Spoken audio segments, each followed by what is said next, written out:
Say good afternoon or good evening to everybody here in the Lion's Den.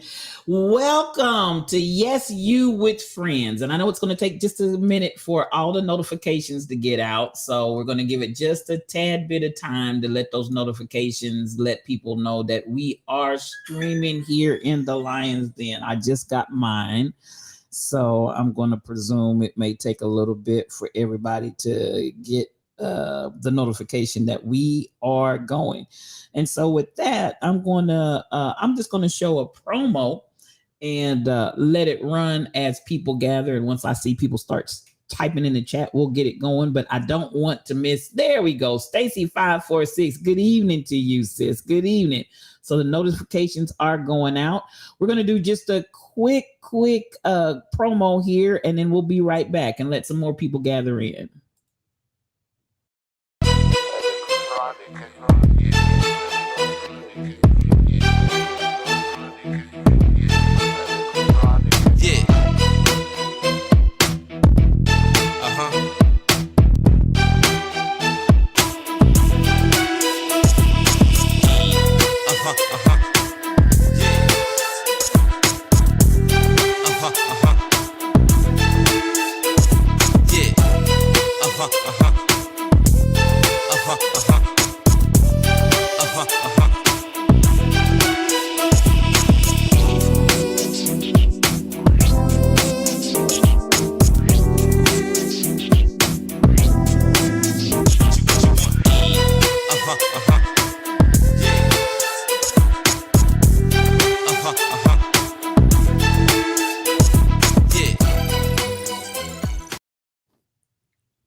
And there we go for station identification. Again, we had some technical difficulties tonight getting started. So we're just a tad bit late, but we wanted to give some more people an opportunity to go ahead and join us. So again, Stacy 546, good evening. Sheila Miles, good to see you. Come on in here. Mel Holiday, there's my sister. Come on in. The Rebel Inc., thank you for being here. I appreciate all of you guys for jumping on that notification as soon as it went out. And we know some others will come in potentially later once the notices go out.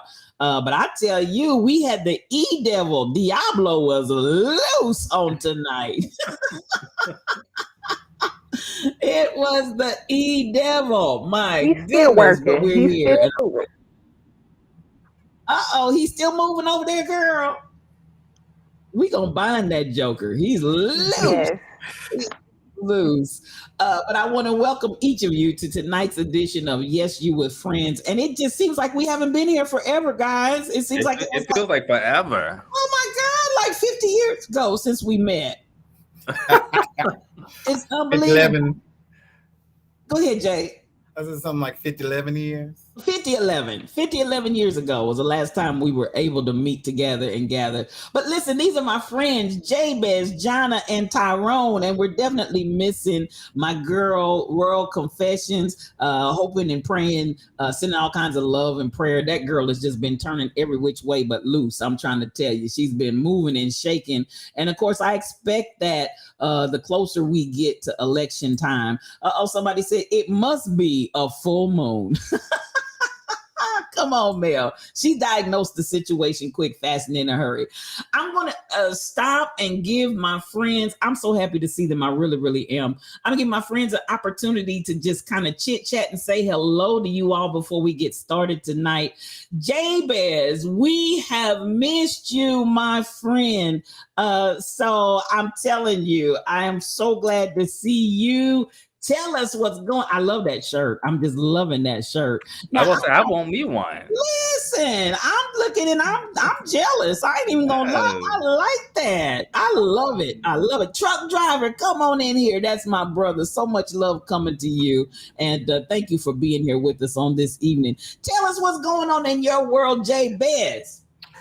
Woo, second half of the year is here. I don't think we've been here since the 1st. The 4th of July was amazingly fun, although I maybe had a little too much fun. But the heat is also new. I don't know if anybody else is dealing with that, but my AC was out for a good 2 weeks and it was not pretty, but she's back. Oh, Jesus. And then other than that, just catching up on bills, which I actually did. Praise report. My rent is paid up. I've been here a year and they can't do nothing with me but suffer. Okay. Anyway, so I'm very, very happy for the second half of this year.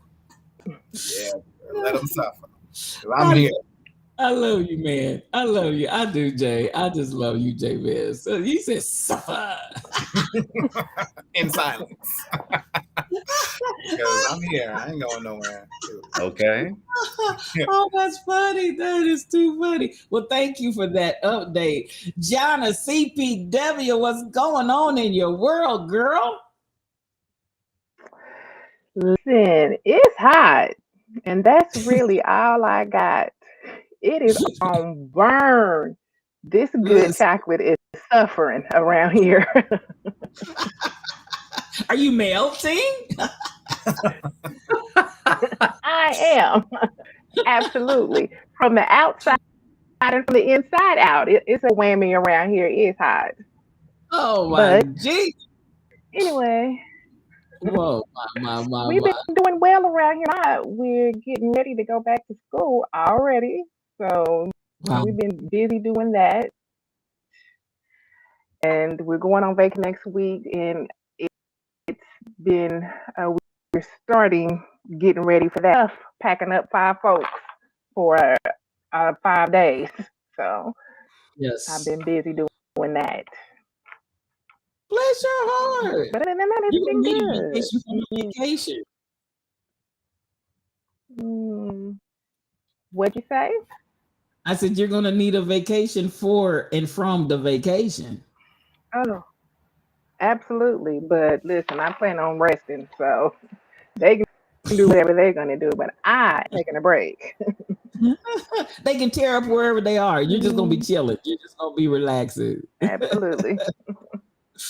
Oh, I love it. I love it. And I got that you're on a little delay. So for our viewers, well, you may get a little bit of a slower response from Jonna because she's having a little delay in her technical. So so much love coming to you. Thank you for that. Listen, Ty, I'm just trying to say, I feel like I'm underdressed today. I'm just in the midst of greatness. I'm just like, what am I doing? I'm not dressed correctly. I'm not in the proper attire because you guys are just slaying out here. You slay. What's going on in your world, sir? Well, first, just happened to be here. It seems like it's been forever since I was able to join. But things are going good. You know, work is going well. You know, things are pretty calm. We've done a lot of traveling. We actually just got home this morning from Horseshoe Bay. Tim was out there playing tennis this weekend.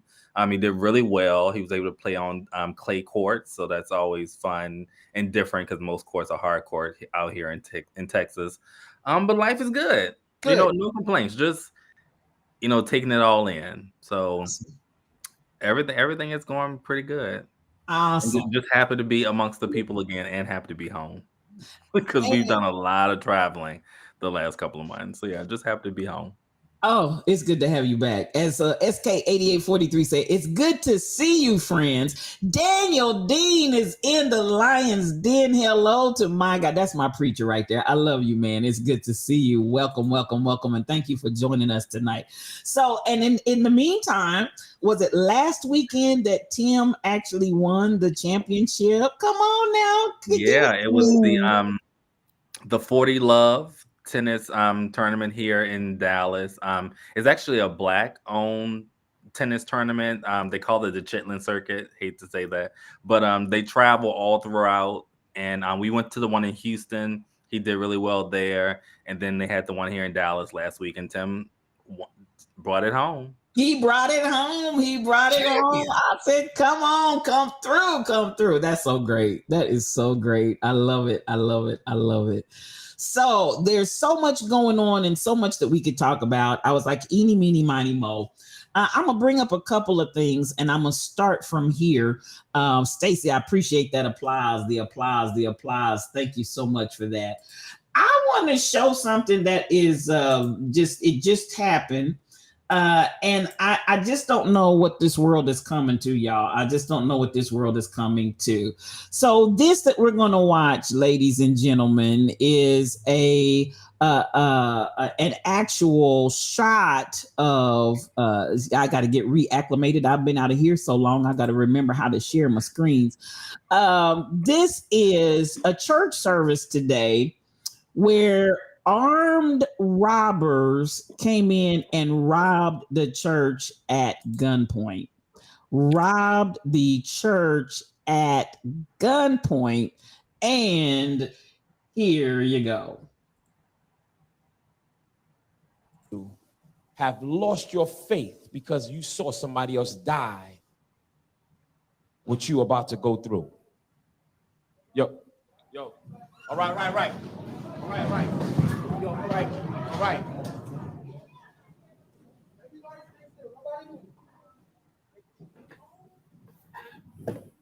Nobody move.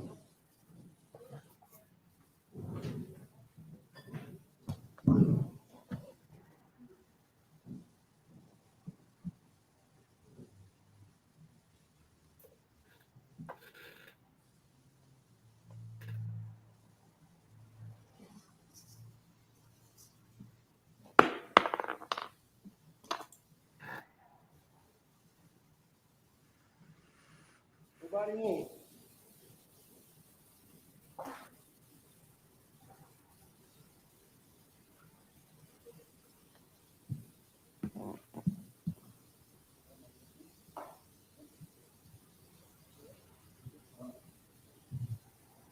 Okay, but what is he getting? I think he's taking his wallet and anything else he can get off the pastor. And who is the brother in the corner? Calm. Now, isn't it? And we can go ahead and have commentary while this is going on. I thought it extremely unusual that the gentleman sitting there in the corner with the Bible looks completely and totally. And now I felt like, let me back that up. I felt like the one young man looked at him.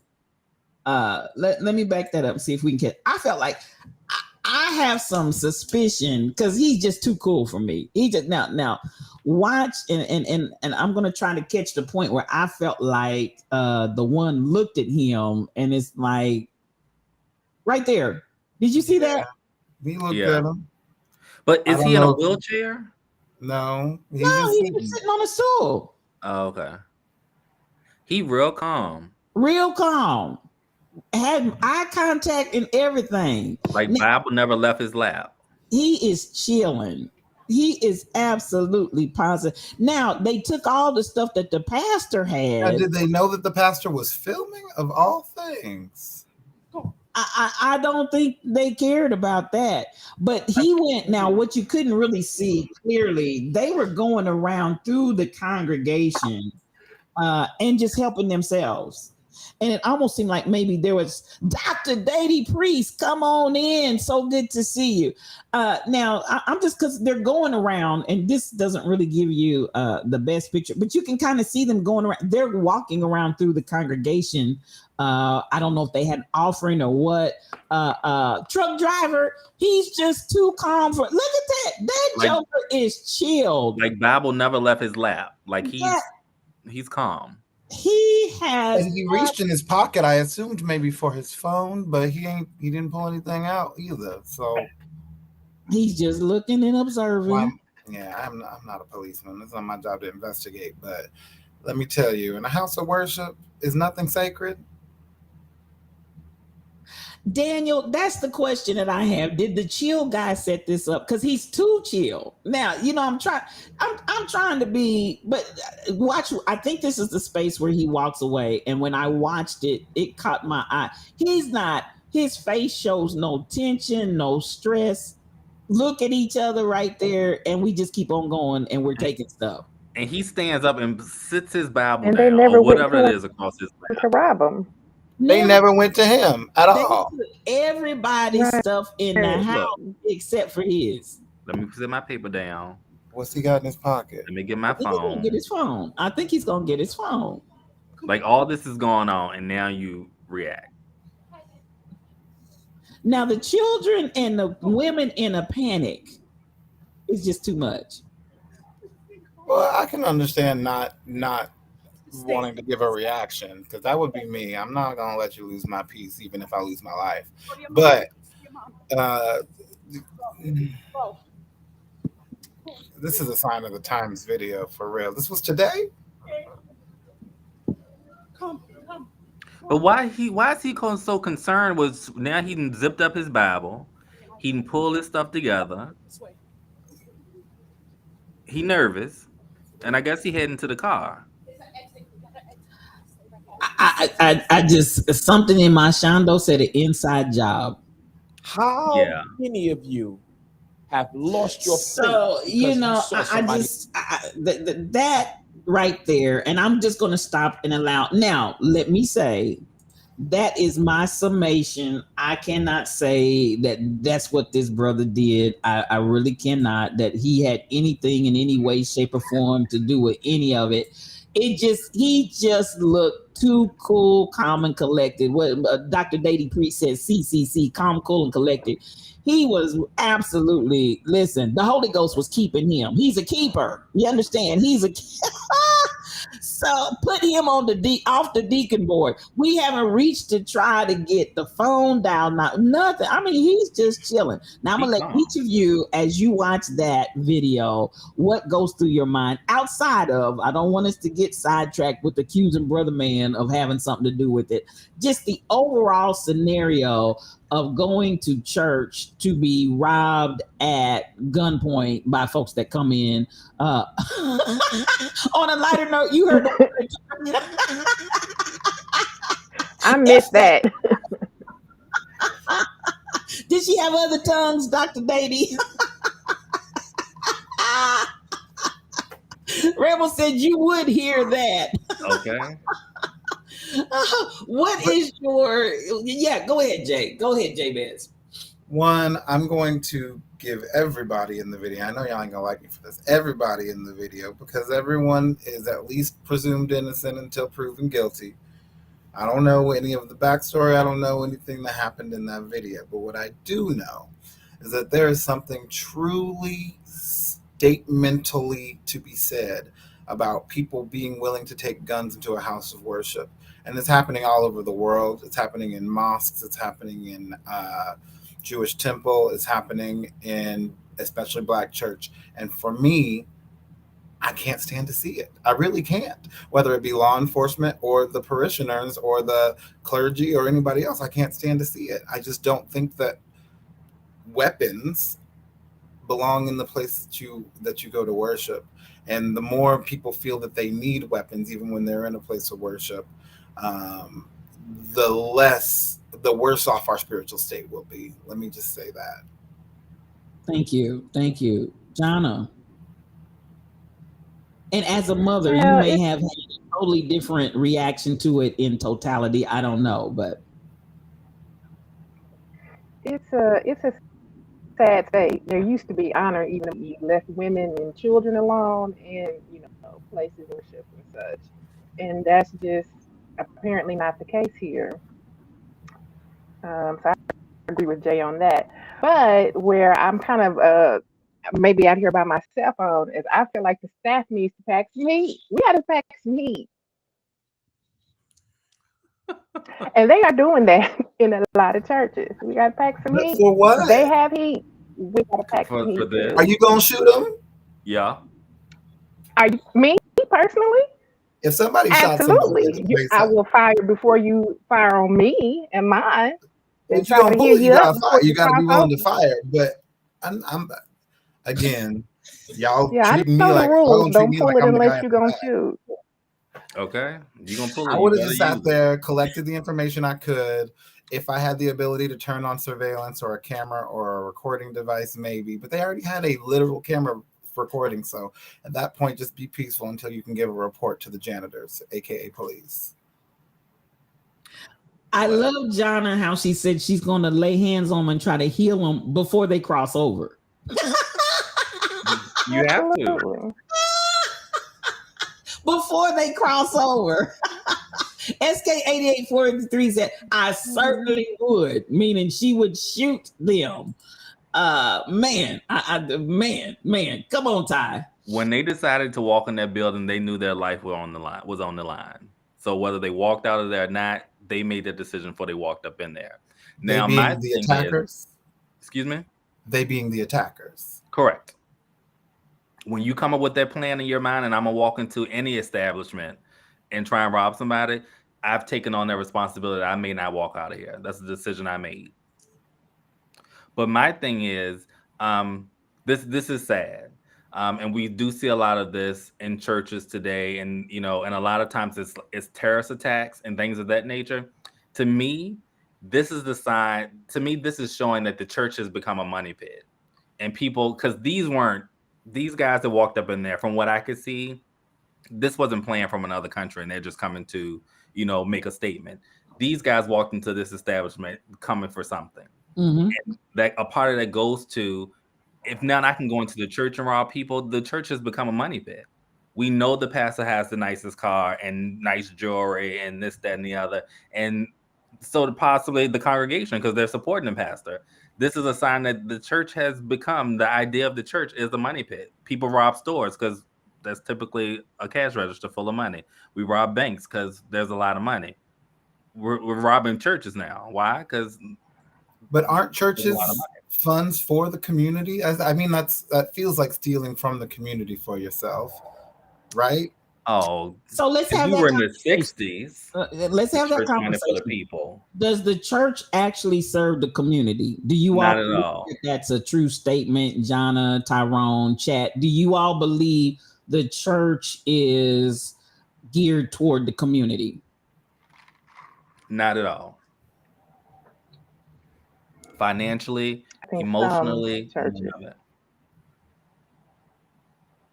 I mean, Y'all saw what Kim just did. That's not for the people. But that's not bringing me the back representative of the totality of the church. That's She's a her. large representation of the church. And look, I completely I agree. disagree. That there is a monopolization and a worshiping of the money. There is a love of money that is rooted, especially in the southern tradition of the church. When I see these mega churches, when I see these people who have entire compounds and et cetera, that is supposedly in the name of the church, but they're enjoying a luxury life while their parishioners keep giving for the benefit of the belief that will make them prosperous. By me giving to the church, it's going to somehow make my life prosperous. I think that capitalism has no place in the church. But that being said, it's our responsibility to take from the I don't want to say take from the church, but for a church to be forced to give back. And in my mind, that's pay taxes, but I know I'm not going to get a lot of agreement on that one either. You can't have these big old money pits, as you say, that don't pay taxes, don't give back to their community through taxes, don't give back to their community through programs. And what they do give back is always, a food program that has month-old food, or a clothing program that with clothes nobody want to wear. Right. They sending blankets to Africa. Like, And there are people right in their congregation who need a meal today. And not all churches. Please don't. We're not saying all churches. But I There's think the some mega amazing church is an churches out American there. tradition. It doesn't exist other places, as I've seen. It is a Southern, I don't want to say Baptist, but a Southern American church tradition to find people who are prosperous and then somehow reward them with more capitalism, as if that's not a corrupting force. Well, one reason is saying he did a lot for his church, and his church did a lot for the community. And the same as Mel. Mel said her church is a community-oriented church. And there are some. I would venture to say, having had almost 60 years worth of living in the church and around the church, most churches are not community-oriented. Most churches are not community-oriented. In my opinion, from what I've observed, and I've not seen a lot. And there are churches that get out there and do the work, but they are few and far between, as they say. So I don't know. But to speak to both of you all's point, it's definitely a money pit. It's definitely a place where a lot of money is amassed from a large congregation of people that come in carrying money. Now, I don't carry money. So I know one reason said a lot of them that are actually doing the work don't get the exposure. We see all the other churches, the mega churches, the one that everybody's scuffling to go to and be a part of that ministry. We see those glamorized and we see those talked about who may not be doing any work at all. But then there are churches on a scale of maybe medium to small. I don't know any mega churches that are really working in the community. I don't. Other than a program here and a program there, just to say we do something for outreach and missions, but a viable community program, most of them do not. So, unfortunately, I wish one reason that ministries like yours, ministry like Mel, I wish we could give them more exposure so we could see more of what a real ministry is supposed to look like. But back to the whole idea of now, do we feel we've had the shooting where we killed folks in prayer meeting and Bible study, but to just brazenly come in the middle of service and hold up the peoples, as Rebel would say, the peoples, to just come in and hold up the peoples in broad open daylight. Man, that's really something. So how, other than weaponry, we've got the idea, I think SK said we need to get the deacons and the ushers, get them trained professionally in defense. What other options do we have to try and turn this kind of scenario around? Because that this is almost insane. Prayer. Prayer's not enough for me. And then, not that prayer doesn't change things, it does, but prayer is a conversation between you and God. It's not a conversation that's going to change somebody else's heart. You're depending on God to go and change that person's heart, and God's already said those faith without works is dead. It's going to require some actual work. But that being said, you need to be, if you're a part of a church, that church is a part of a community. The clearest example for me is Jesus Christ and him recognizing the temple. He went up there and he tore it up. Now, I don't think that, let me put it this way. I have seen many a musician who's been like, where's my check?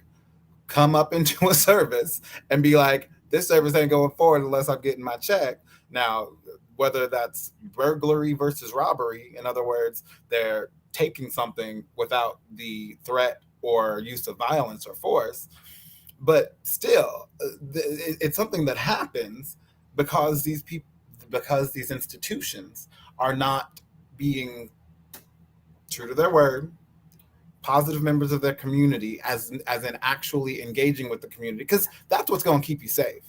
somebody knows that young man and his accomplice.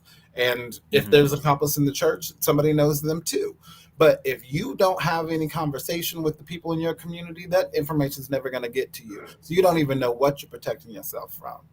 Because we can sit here and make all the scenarios in our mind and live in this place of fear and say, well, this could happen and this could happen and all these things could happen.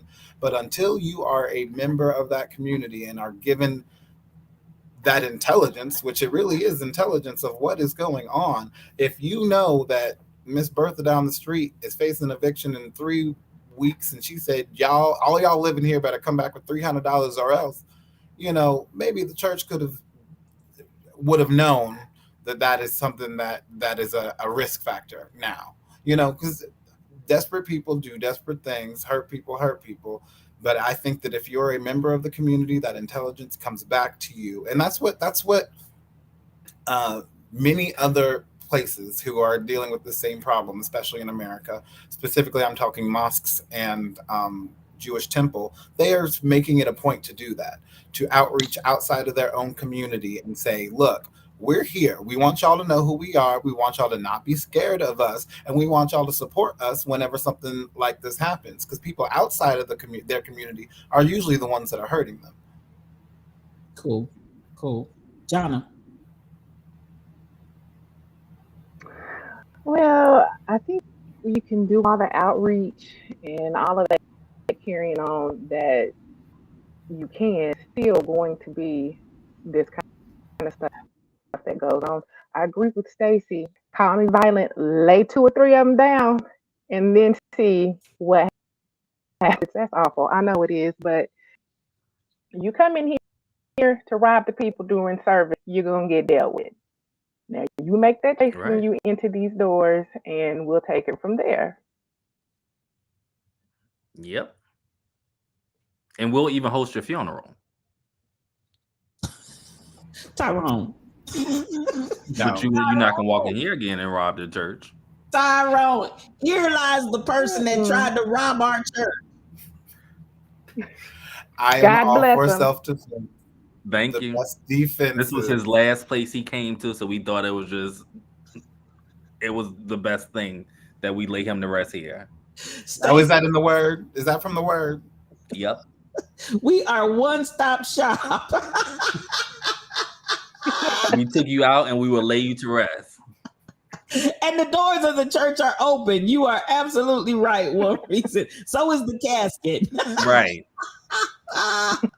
You guys. There is an epidemic of true gun violence, though. I know we're being glib a little bit, but could you imagine if somebody had shot either of those young men? How that would have escalated? We're talking about it as if it's an instant de-escalation. But baby, if you are in a black church and you shoot a black man, even still, you're gonna have police coming up and through it. Like, it's just a major escalation. And for what? For some property? No. I don't get me wrong. I ain't about to go rob nobody, but it ain't worth killing nobody else. It ain't even worth. It's also not worth putting yourself in that situation. These young men made a decision when they decided to walk into that building and say, I'm going in here for whatever I can get. And they probably walked out there with less than $1,000. These young men made a decision as well. And the fact that other people have to be put into trauma due to their idea or thought that they put together, it is not fair. When you make a decision that you're going to walk into a building and you're going to carry a firearm and possibly attack someone or rob someone, you come to a point in life where you say, you know what? There's nothing else for me to live for, and I may not walk out of this place. I disagree. Okay. If you're hungry and you let them rob you, and you go and steal from the grocery store, you let them continue to rob you. I've been robbed. And you let them continue to do that, and then you find some way for them to be recouped. A lesson has to be learned at some point. No. When you make those decisions to walk into places and harm people, what do we do? So then we sit back. But building safer communities does not come from more and harsher consequences. It comes from building healthy communities, and that is real work. That takes real strength. It don't take a whole lot of strength to pull a trigger. It takes real strength to know who the ignorant, who the downtrodden and who the desperate are in your community and make sure that they're uplifted to a point where they aren't desperate enough to go rob a church. Somebody in the community knows them. Now, Correct. from my standpoint, I feel like it was an inside job, whoever it was, I don't know, but somebody knows them. At what point do we start? And this is real talk, because some of y'all know your brother is a bad man. Some of y'all know your sister is a bad woman. Some of y'all know your nephew, your grandchildren. You know what I'm saying? Some of these people know these are your children and your kinfolk. At what point do we start rallying around those families to start dealing with family trauma? Because it spills over into the community, and somebody knows who these people are. I'm with Jay. I'm not for shooting them down dead. And I hear what you all are saying. And they don't got to be dead, but they're going to be shot. Well, you're not going to walk out of here. Listen, you can go for a artery that you think, or a limb that you think is not major. Y'all got me cracking up. At the end of the day, y'all ain't even talking warning shots, so you going straight for dead. Listen, they didn't give me a warning shot when they came in the building, and I was in prayer. They didn't shoot. But still, I'm not going to be terrorized. No, I'm not going to be terrorized. I'm not going to sit and watch somebody terrorize my family, my children, and my loved ones. You come in here with your rifle, I'm going to have to lay you down. Now, you know, you made a choice at the house when you got your shit on to come out here and rob people. And so here are your consequences via the ER. I'll be out there praying and carrying on, but, you know, we'll still rally around the family. Yeah, we'll still rally around the family. Put our arms around them and say, "Lesson May, I'm so sorry your grandson was acting up, but you ain't got to worry about him doing it again." Because we blew his hand off. You know, I don't know. Would your position be different if it were one of your loved ones doing the shooting? That was doing the robbing. You made a choice. You made a choice to participate in this activity. Some of the consequences is death. Well, you choose your actions. You don't choose the consequences of your actions. But your actions, there's a consequence from your actions. The people who went to church that day. They didn't know they were going to be robbed by gunpoint. You choose your actions, and yes, some actions come with way more risk of more dire consequences. But they didn't choose death. I refuse to answer. I refuse to believe that. They didn't walk in there saying, "I'm gonna rob this place," which they eventually at least saw that was a church and continued to do. And that. But we all remember the crack epidemic. We all remember there are all sorts of factors and reasons that people do things that harm our community. There are. When do we stop making excuses, though? It's not an excuse. I said that they should face justice. They obviously was caught on camera. Somebody in that community knows who they are. They aren't going to get away with the money. They aren't going to get and as a matter of fact, that church is about to get an insurance check probably bigger than what they got. But nonetheless, after all of that, the harm that was done, if we're talking about some money, yes, they came in there and used force and the coercion of violence to get your money. But they didn't shoot you. This time. Now, but are you gonna be the church that shoots first? I am. Did you come in here uninvited? To the church? To the church. Who did Jesus invite to the church? Who did Buddha invite to the temple? Who did Muhammad invite to come Jesus? Pray? Ain't no prophet alive that's not gonna say, "Whoever you are, come pray." My thing is, when you make a decision, there's a consequence. Nobody chooses death, and of course there's a million and one things that we can say there's a reason why someone did X, Y, and Z, but choices are made, and there are consequences to those choices. And what consequence are you willing to allow as a member of a clergy or a member of a faith to be, or a member of the community, so how that, like the question was, you guys are choosing gun violence. I just don't understand that as a member of a faith community.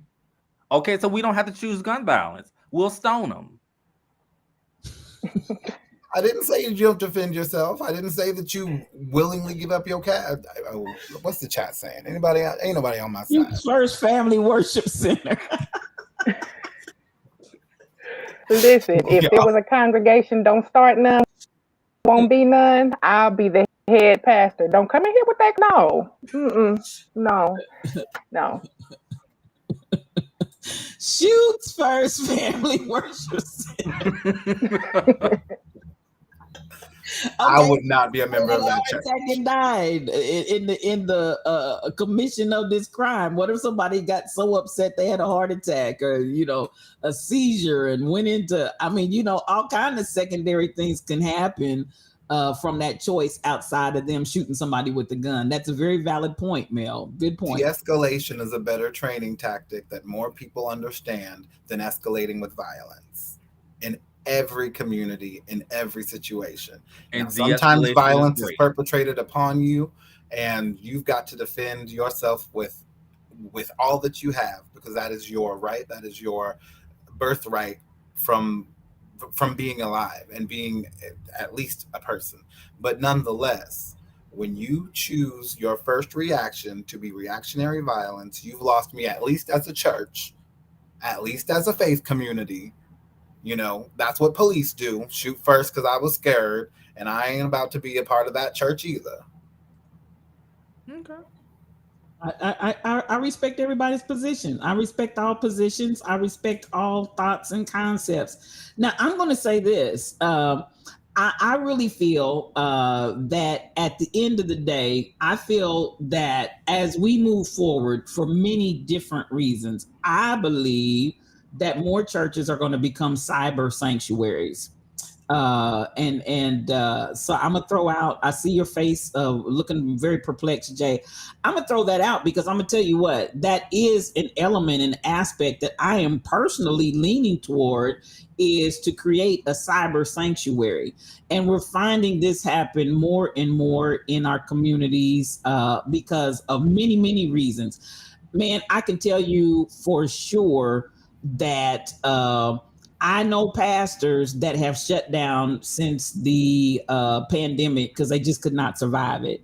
I know pastors that have buildings that want to shut down since the pandemic because they absolutely are dying from those mortgages. Those mortgages are killing them. The people are not coming back to those buildings, and the people that do come back are coming back with empty pocketbooks. So at the end of the day, when you get scenarios like that going on, and you then have to add to it the idea that I'm going to church to have church, and I got to be met by 3 or 4 men armed with weapons telling me to get on the floor and take all my stuff. Is that really worth it? Ain't nobody signed up for all of that. We didn't sign up for all of that when we said we wanted to go to church. True. So cyber sanctuaries. I think that is a wonderful solution to avoid centralizing places where that violence can happen. But let's be real about what happened in that video too. That was violence perpetrated by somebody most likely who at least knows that community. That community is unsafe. That community deals with that even outside of the church. That community's corner store deals with that even outside of the church. That community's grocery store deals with that even outside of the church. You don't see that happening in the affluent other side of the tracks churches because their communities are safer, because their communities have resources, because you don't go show me somebody going out after what's his name with the mega church, whatever. Go after any of these mega church pastors. No, they're mafias. No. Absolutely not. They don't go after that in those communities because those communities do not face the same kind of violence. It would not have happened if the community was not facing that violence regularly. So yes, having a cyber church would allow you, or a cyber sanctuary would allow you to not have to go to that community. But I think the church has a duty to build healthy communities, and those communities will uplift the church for the work. Do you? I keep that thought, and you guys keep the thought of the question. But do you feel like you have to congregate under a roof in a location in the community for a church to do that? A church can function just as effectively and possibly better if they didn't have the overhead and do all of the different things that you're talking about, exercising and executing in the community without meeting under the roof of a building.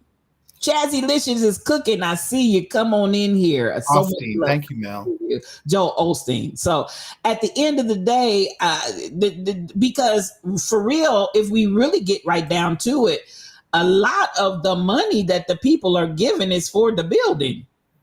True. Yeah. And if that money didn't have to go toward a building and could actually go toward building the community, potentially you have the same amount of income that's coming in. You don't increase it one dime, but take away that mortgage, take away that rent, take away that light bill, take away the heat, take away the air, all of that electricity and everything else that you're using, and take that same money and reallocate it into the community. What you had for community work just increased by leaps and bounds. Do you agree or disagree with that? I mean, I agree, the virtual church, and I feel that's honestly the direction most churches are going in as we move into things. But I also think generationally, that building is a staple for a lot of people within that community. Who don't even think about that whole other aspect of it, the overhead, the mortgage, this, that, and the other. I think generationally, for other generations, that sanctuary, that building is a staple for them. But I do see a lot of churches possibly going into that virtual direction. But and it's more beneficial, honestly. Yes. I want to hone in and because listen, if we want change, we got to think outside the box. And we got to disrupt something. We've got to disrupt something, and at the end of the day, I'm with One Reason. That same ministry, instead of having a sanctuary, could have a community center.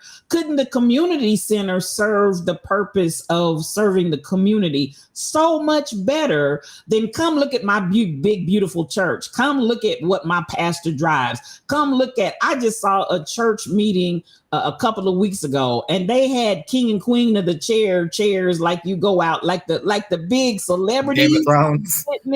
They had those kind of chairs in the pulpit for the people, the leadership to sit in. I said, what is this, a celebrity? What are we doing?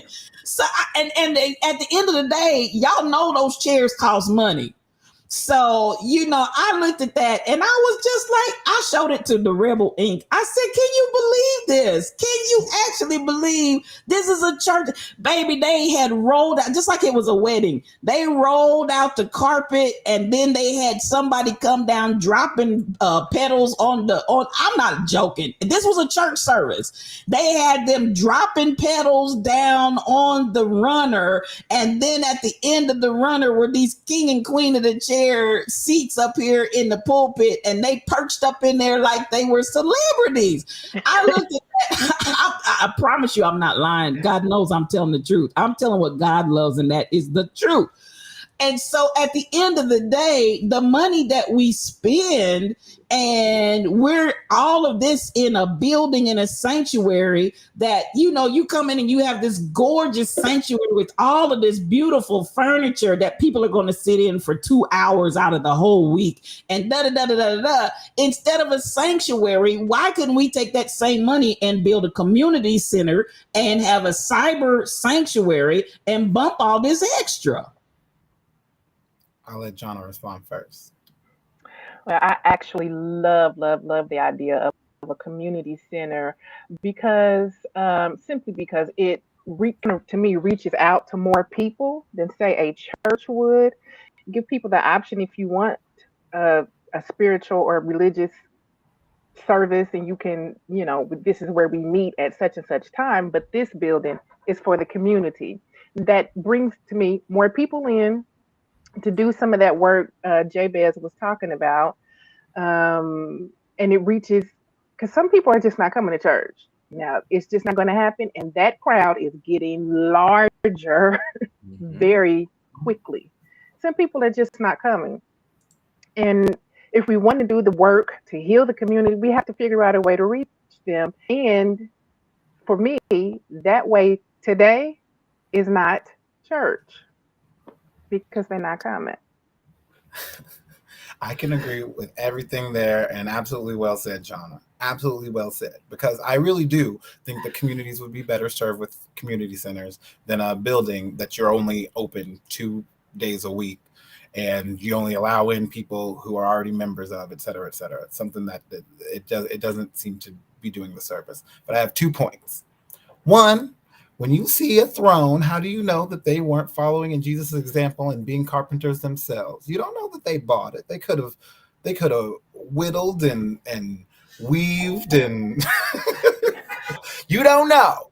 So when you see somebody else's opulence, you don't know whether they took it upon themselves to have the skills to make it. My mother is a bomb seamstress. When the people see her walking out in bomb threads, they may assume that it's Dolce & Gabbana, but nonetheless, it took skill and probably a lot less money.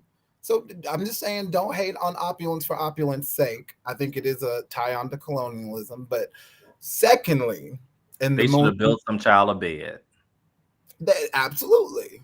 Absolutely. Don't be making yourself a throne and everybody else sitting on beanbags. However, listen, if I go to a church and they got a throne, I'm going to have to crack. I'm going to be cracking up before service start. I'm going to crack up during service.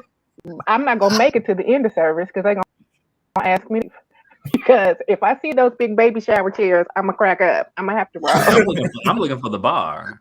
This is a party. I'm just saying, you don't know. Jesus is a carpenter. They got skills. And second point, not to be facetious and funny, I'm trying to make it light, but the second point is one that there's nothing wrong with the option of a cyber sanctuary. But there are people like me who do not do cyber, who do not do social media, who do not want their church to become a social media space because of all of the cultural, societal isms that go with that cultural space of being cyber and online.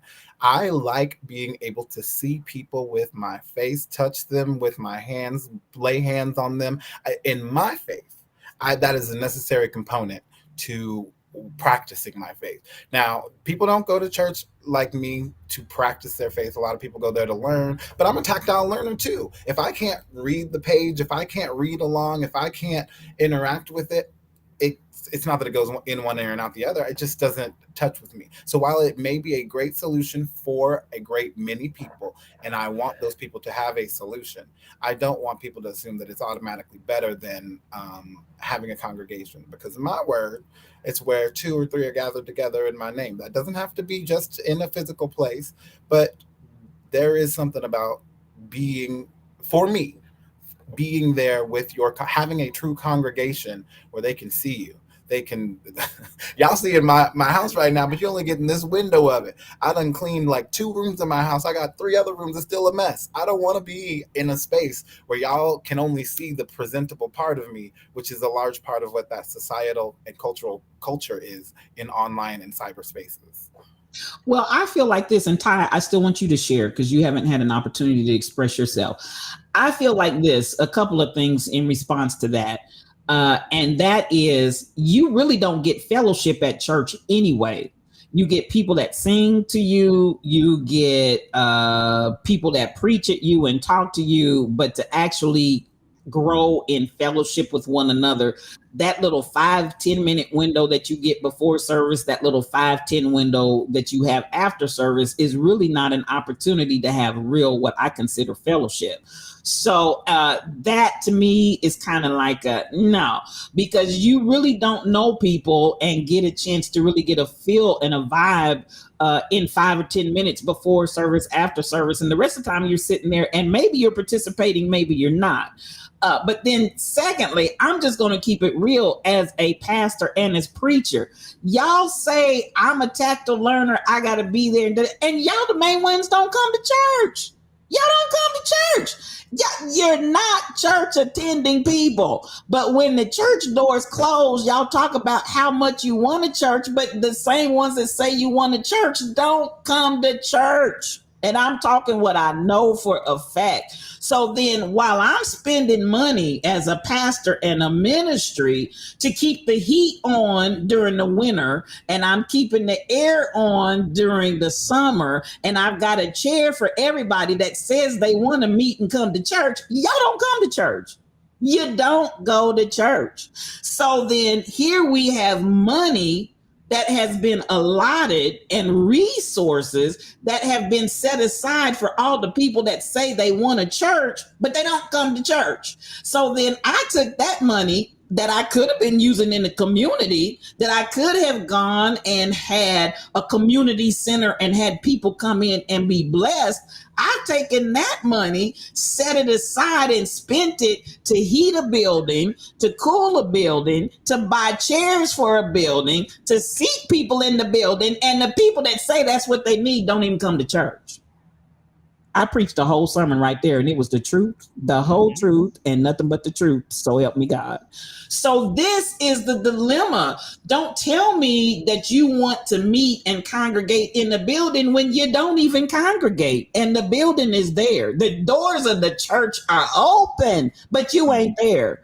So this is a reality in these days and times that people have to deal with in truth. You know, I'm not talking about what you wanted because this is what you grew up with. What is your frequency? What do you do? What do you actually do? Do you actually take your lips, hips, and fingertips and sit them down regularly in that church chair, pew, whatever? Or is this an image that you have in your mind that you want a group to congregate with, and you want a congregation of people that you can feel connected to, yada, yada, yada, yada, when you're not even going to church?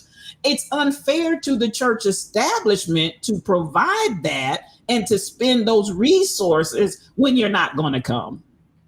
I think that is a failing on the church establishment. I'm not going to blame the people for that. I'm not going to blame the people for that. I think that's a failure on the church establishment. Okay. I'm sorry about it. And let me also rebut another thing you said. Okay. Just because you only have 5 minutes to go and hug on somebody or like pretend to say hi to somebody does not mean the rest of the time you're not congregating. You guys are all under the same word. Singing a song with someone is more spiritual and has been proven to have more of a syncing of your psychological being than almost any other activity you can do. Singing a duet, even just with one other person. So even just singing together is congregating. There are many different types of congregation that are not just, hi, how are you doing? My name is so-and-so. Now that to me is a necessary also component, but even just having a shared language of a song with somebody is a congregation. That being said, and you can't, well, not that you can't, but I have yet to be in a cyber service where that happens. And number two, if the church has a marketing problem and can't get people in the seats, the church needs to address its marketing problem and not say it's people's problem for not coming in the seats. I'm not even going to address that. I'm going to let you have that one, Jay. I'm going to leave that, and I'm going to let you have all of that. I'm not even going to comment on that. I'm really not. I'm gonna let that go, and I'm gonna let the others. But listen, this is what I'm advocating. In addition to that, let me finish my thought with the idea of the cyber church. And cyber church to me is a hybrid scenario where you have live opportunity as well as online. So it's a hybrid scenario where it's not just strictly hybrid, but people can actually come. But then at the end of the day, I feel like if you're going to have the community center, I love that. And I'm gonna ride that till the cows come home, because I feel like that is an answer to our current scenario of churches and sanctuaries that we've built that seat thousands of people. Let's take Joel Osteen. Let's take him for example. Y'all remember when they had all the floods and they ragged him because they asked him could they use his building to house people, and he said no. Exactly. Community service, community buildings, community organizations will do the work that churches won't. 100%. So at the end of the day, we're not building these buildings for the community. We're building these buildings for our people and those of my tribe and those that I consider you can come in here because of your membership, and anybody outside of that, is a no, that's not a community oriented church to me. So I feel like with a hybrid situation where you can have in service, if you want to come and physically be there, fine. If you want to watch it cyber and just dial in, punch it in, be there, fine. And you can listen. I can tell you, Church of Funk, COF is a perfect example of the Holy Ghost moving in cyberspace. I mean, the Holy Ghost moving in cyberspace. So you can't say you don't get the community. And then the people that are in Church of Funk interact with one another. We have a strong community in Church of Funk. So you can't say we don't have the community and we don't have the touch and we don't have the connect. And so at the end of the day, with the idea that outside of a church setting, you would provide church functions and church activities and gatherings where people can actually hug, touch, feel, get to know one another in a very personal space, but you don't need a church building for that, in my opinion. That's going to sit here and do nothing for the majority of the week. It's going to be a drain on somebody's pocketbook for, as everybody has said here, folks are not coming to the church building anymore. And I'm not going to put that on the church. Yeah, I'm not going to wear that one. I'm not going to take that as a marketing issue. There's a whole lot of other issues that go along with why folks ain't coming to the church. But there are some very, very anointed, powerful, active, community-oriented churches that still nobody's butts are sitting in those seats, and it's not the church's fault, in my opinion.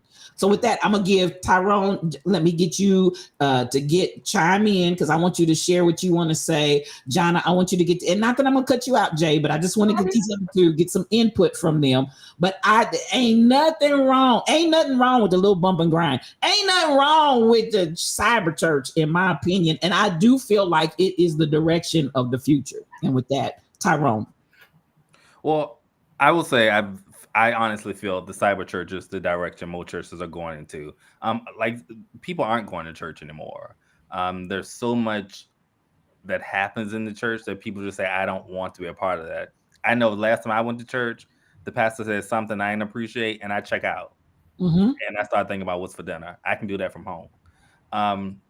The cyber church, like I said, I think that's the direction the churches are going in. As far as the community center, that's a great idea, but it can't be run by the church, because if the church couldn't get the people in the building before the community center and they weren't supporting the community prior, a community center is not going to change that.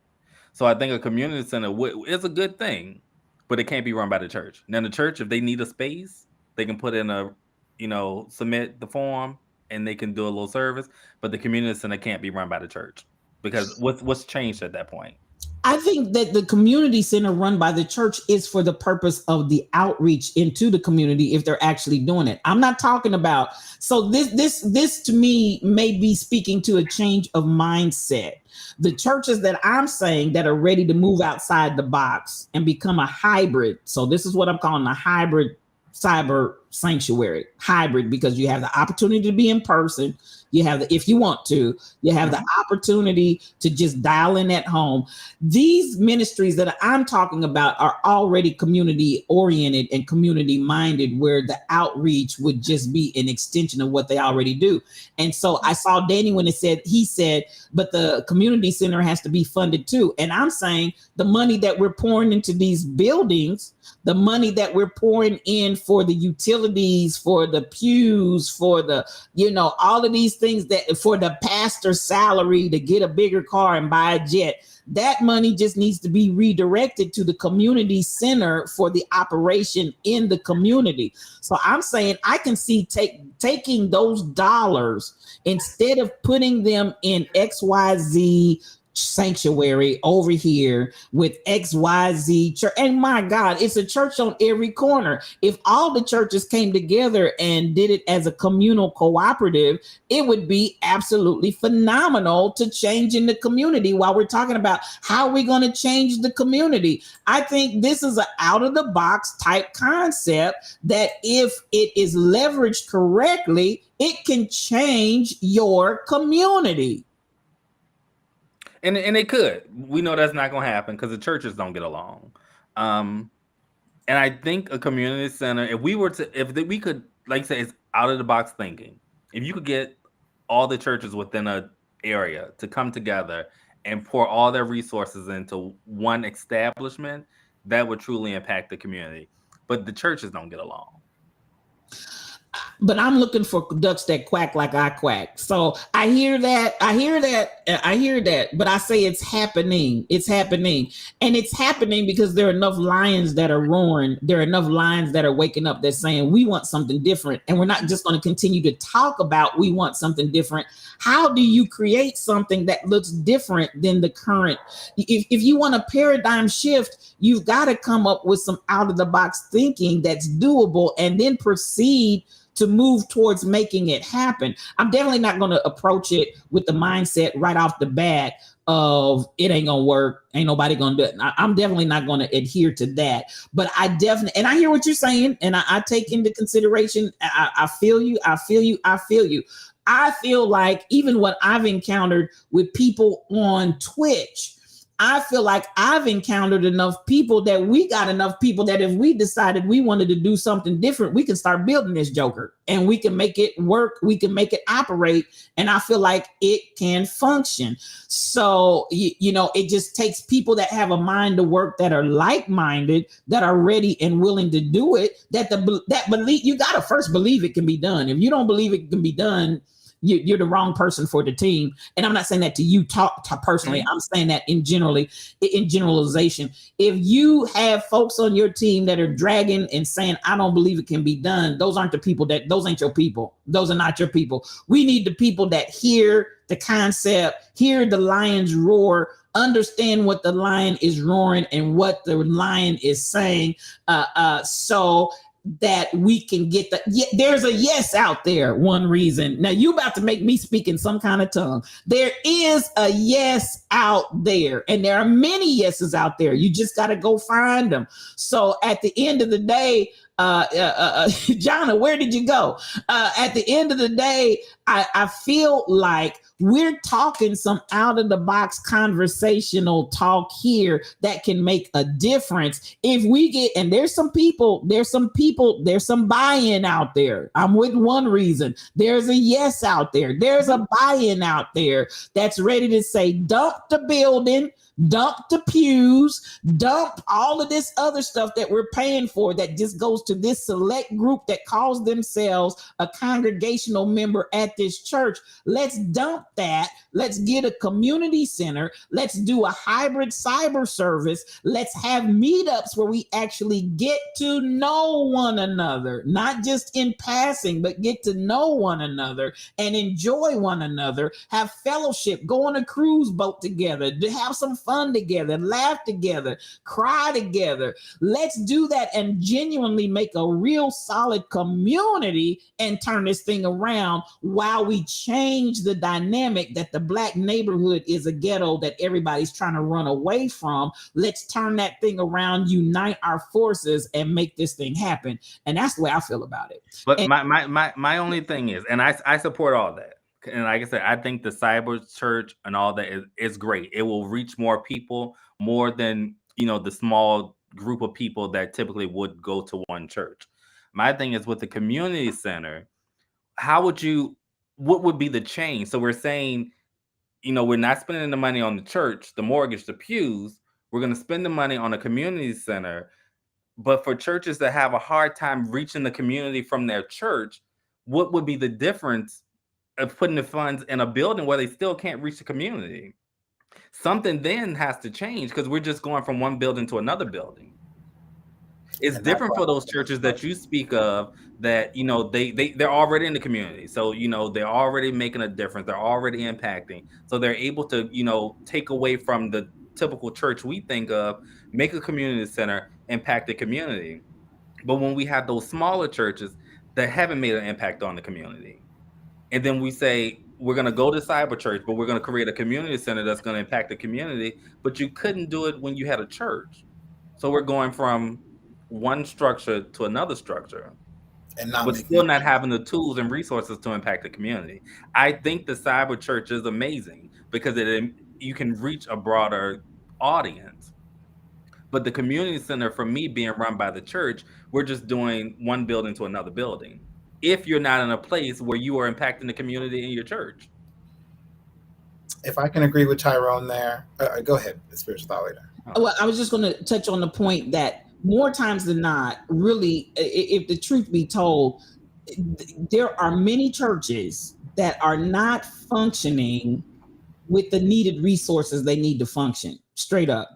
I don't care. That goes for the big church down to the small church. They do not have enough resources to allocate to all of the needs that they have. Because at the end of the day, I can promise you that more times than not, there's only probably 5% of the people you see physically sitting there that are actually financially supporting there. They come and they sit there, but they do not give money.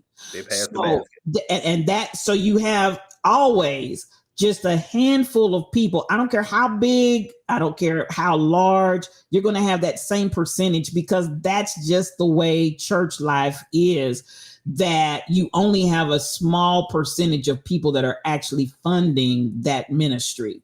Everybody else is there. Everybody else is showing up, maybe not, but everybody else is not giving. So it's always a small number of people that are actually giving. So the resources are not adequate really to carry what the ministry is trying to do to maintain overhead, much less get into the community. Now that's a real story. That's real life church. And I don't care. You can say, oh, this is a beautiful church. It's a whole lot of people here. It's that same story everywhere. I promise you, when I talk to pastors that have massive congregations, when I talk to pastors that have small congregations, we all have had that same. It's just the reality of church. People are not going to give you any money. So, we service, but we don't receive. So this is where in the community center, you would have programs that affect change for the people in the community. Come on, One Reason, you talking in here. So that's where we start talking about the difference of how we want to try to approach it. Because I'm gonna throw it back. I know you all throwing it on the church because y'all on that other side. I'm on this side and I'm throwing it back to the people. It is impossible to run a ministry without money. I don't care. Well, how can you run a community center without money? Well, community center, we can get some grant funding and some other things, and hopefully get some buy-in from other people to begin to support and underwrite and undergird, because there are a lot of people that want to give, but they don't want to give to a quote unquote straight church. And that's what I'm saying. A community center would be great. It shouldn't be run by the church. They'll give to a cause, they'll give to a vision, they'll give to a purpose. But as far as just giving it to the church, they're not going to give it to the church. So, but at the end, grants and sponsors, there you go. One Reason, grants and sponsors. And you can get people that will sponsor and you can get grant dollars, but you can't, I'm telling you, you can find underwriters.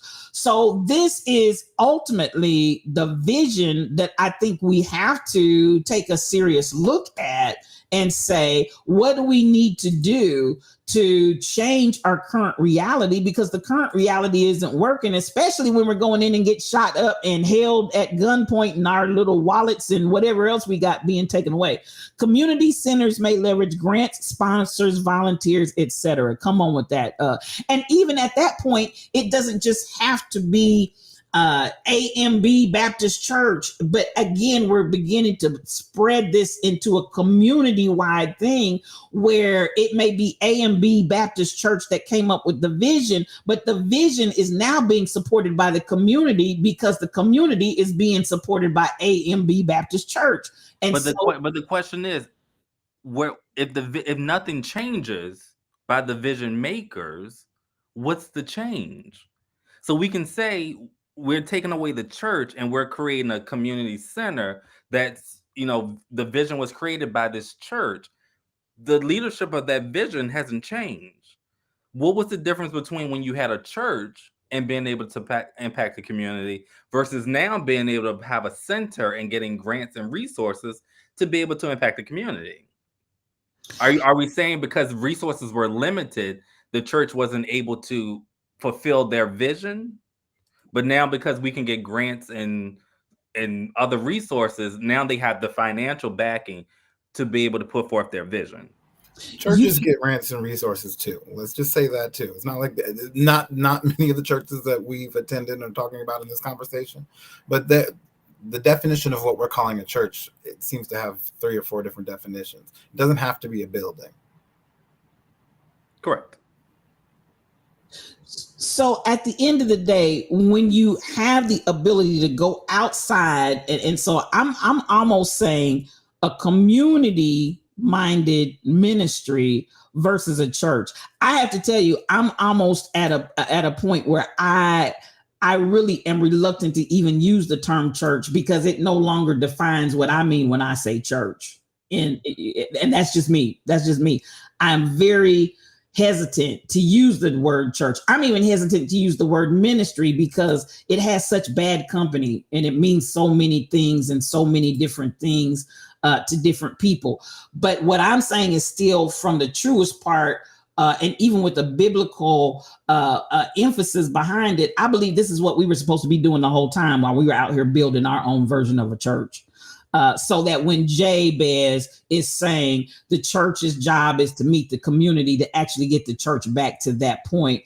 The church leadership has to loosen their grip on decisions. And I agree with that. I absolutely positively agree with that, SK 8843. So I'm more even in the leadership model, looking at something that would probably resemble more of a tribunal versus a leader and a headship that says, this is what we're going to do. That's what we're going to do. And I'm looking forward to moving away from that model as well, because these individual or small group led scenarios, I'm sorry, I read Danny's. Many churches receive PPE and didn't paint one wall. You're not lying, Danny. You're not lying. I'm not trying to argue that point. They have to change their vision of community outreach. And so this is what I'm saying. And I'm saying to maybe even do it while I'm saying church. I'm not even talking about a church anymore because I don't even have the vision of a set group of people, because a set group of people do not provide the means by which to get it done.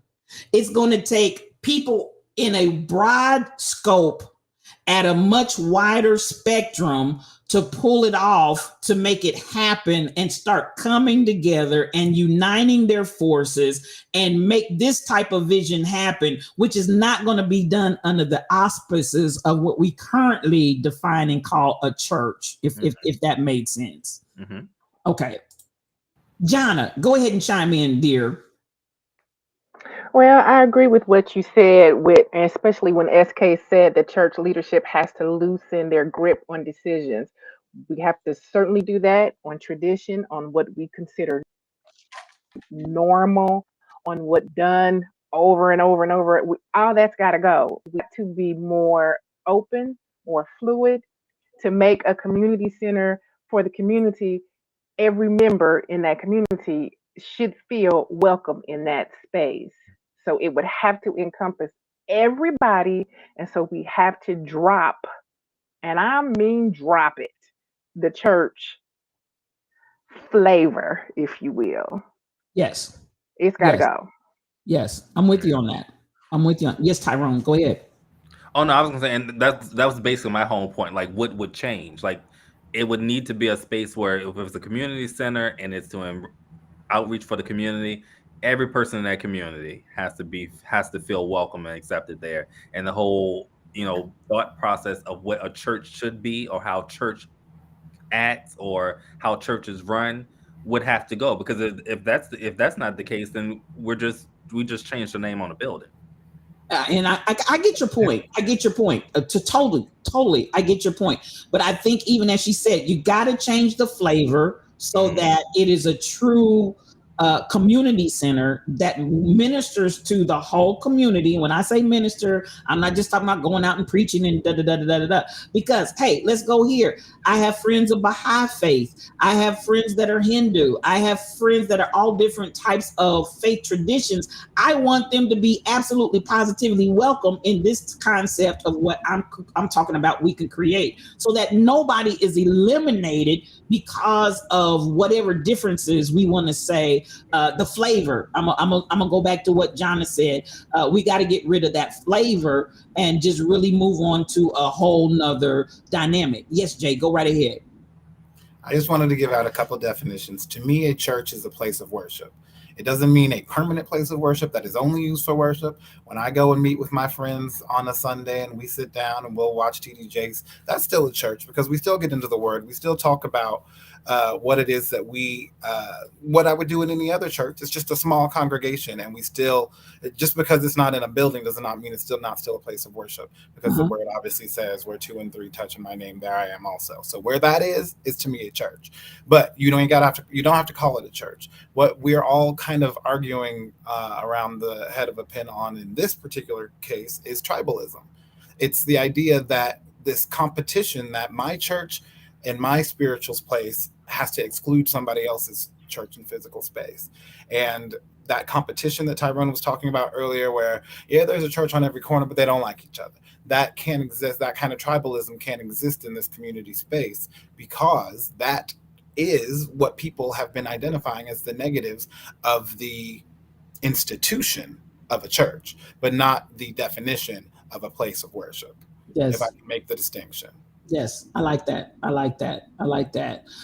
Well, we've engaged in some good conversation here, all of it food for thought. And as Michelle said, we don't have the answers, but there has to be a change. That's one thing we know for sure. And at this point, I'm saying, let's start some conversation. I'm past the point of saying we got to have change. What does that change look like? I want to have conversation about what does that change look like? And therein comes the idea, even as we've explored on tonight, let's stop putting all of the money into a building that only serves a small handful of people or a certain specified group of people, because that could be a large number of people. And let's look at how we can actually get out here and do what we're supposed to be doing, which is to build and better our communities. And that has to happen. And we've got to start having some real conversation around that, and not just conversation, but we got to put something in motion. We got to take the car out of gear and drive this baby somewhere. We got to go somewhere, because all of us are saying, and all of us are acknowledging, something has to give, something has to change. So at the end of the day, Tall Pumps done came in with the poll. I got you. Y'all done. I'm done. So y'all have to be in the Lions Den in the morning to understand that. So this is something that is being explored, and different people have different ideas. So I believe that as time goes along, churches will become a click on one of our devices. Assembling together will not look as it has for many years.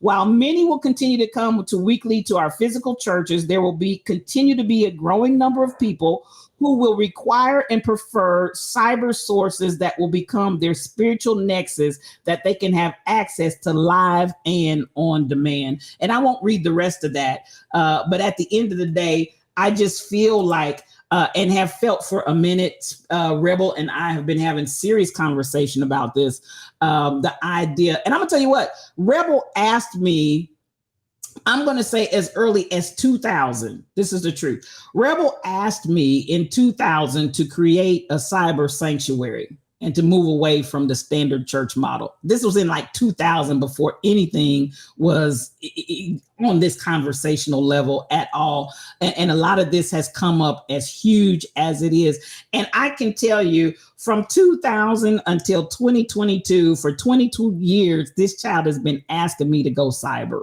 That's the whole truth, nothing but the truth. So help me God. And in the pandemic, it became apparent to me that there's a push now. We didn't want to make this move, but there's a push because of the sign of the times and everything that's going on, right down to the shootout, or I won't say the shootout, but the holdup, the armed robbery that we saw at the church, that really says something's got to give and something's got to change, and we've got to make some moves, we've got to make some differences. But at the end of the day, I'm definitely leaning cyber, hybrid. I'm talking hybrid, where people can come that physically want to come. But also, I definitely think that there's going to be a massive shift from our current situation, given the days and times in which we live. With that, I'm gonna let you guys go ahead and have any conversation that you want to have, and I'm gonna get you guys out of here. Thank you for some good conversation. Chat, I want to appreciate y'all, because y'all were chatting over there, and I appreciate everything that you were putting in. Good stuff.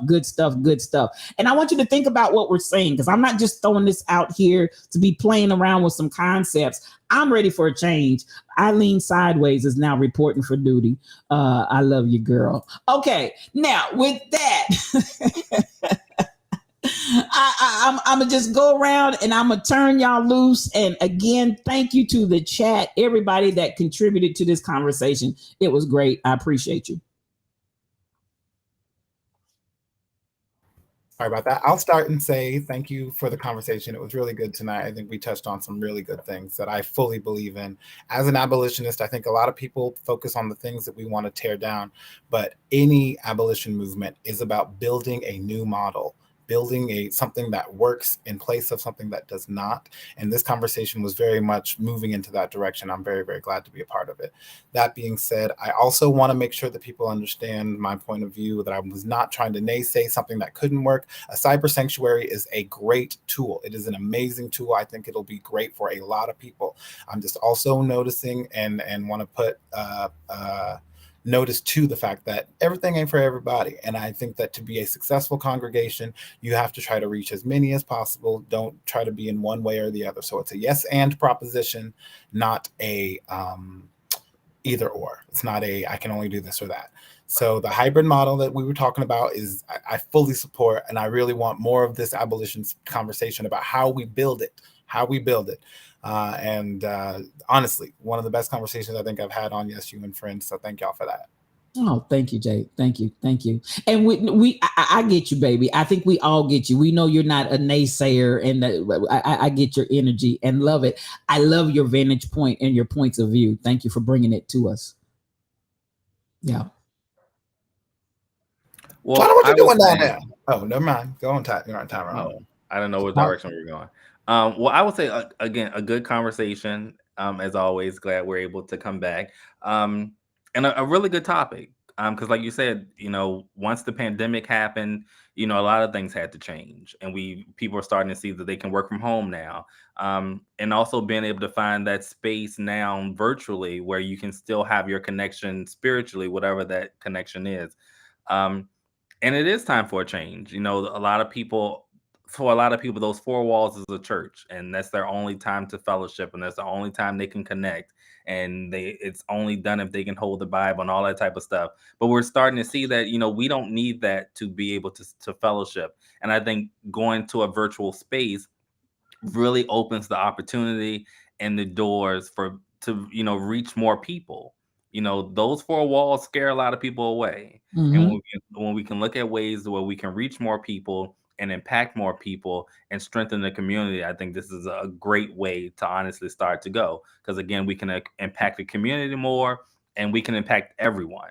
It's not just, your denomination or your race or whatever people categorize themselves with as far as when it comes to religion. This is something that everyone can feel welcome, and they can walk away from it getting whatever it is that they need to be a better them.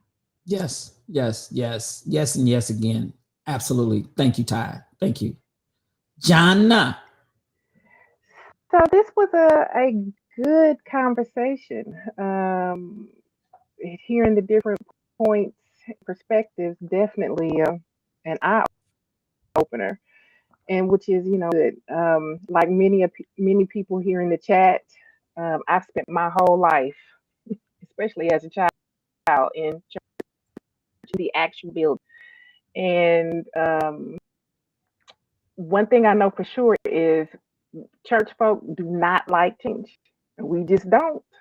I don't know why, but we just don't. And this is a huge change. But we have to get to the point where we doing, or there's changes happening, and we have with it, or we're going to be left behind. Like, in my opinion, we are being, which is pews are emptying right out, and drop a lot of that stuff that we've carried with us. Here's, we got to drop it. It's time for it to go, and we have to be a safe place. Been safe, and it needs to be a safe place for it.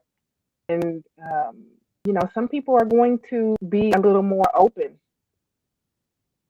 to cyber gathering, especially the younger crowd, and that's who we need. And then some people are going to be resistant to it. So that hybrid is going to be great, but the bottom line, have to be open to change, and some we're not. We're going to be okay. Wherever we land, we're going to be okay.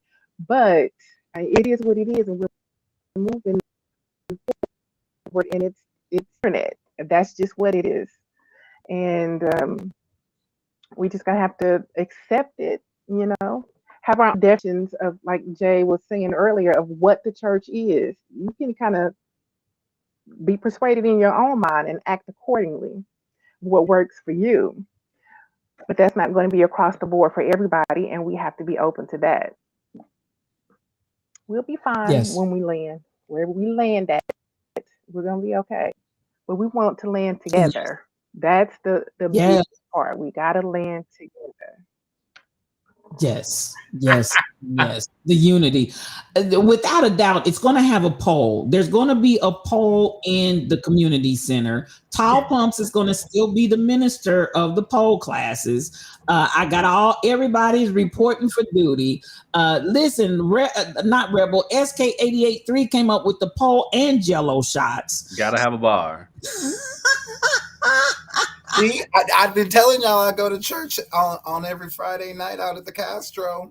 I'm y'all telling don't know you, it's church, but I'll be getting happy. Not your average guy is ready, and he takes the yellow pill. Just so you know, I'm telling you, we're getting ready.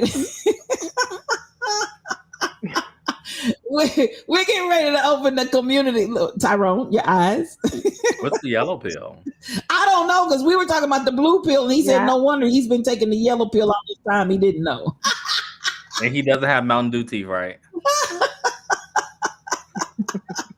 Well, y'all so funny. Yeah, listen, and Crypto said he needs a smoking section. So at the end of the day, I tell you what, I love you guys. I love you guys. I love you because you think outside of the box. I want to say one reason is all over my brain. He's all over. He's right there where I am, as well as many others. Definitely there's a change that has to happen, and we're on the precipice of launching this baby. So let's keep this conversation going in other settings. Mill it over in your minds. Think about it. Let's come up with some real ideas and concepts as to how we can see this vision come to pass. In the meantime, I want to say thank you to everybody. It's been a minute since we've been here, so thank you for coming back and joining us on tonight. Every last one of you have been an absolute joy to have in the chat, and I want to say thank you to you. My friends, you guys are always the best. You are always the best, and I appreciate you. So much love coming to you, and you know how we do it when we get out of here. Wait a minute, let me ask my moderator. Are we rating tonight? let me get a quick direction on the raid. You came in on the later part of the conversation, but feeding the community's mental health and spiritual health should be the focus of the church and the community. Come on through here. Excellent, Tall Pumps. Yes, we are raiding tonight, so please copy this raid message as we get ready to get up out of here. So much love to you, and you know how I always like to close it. Peace for your journey.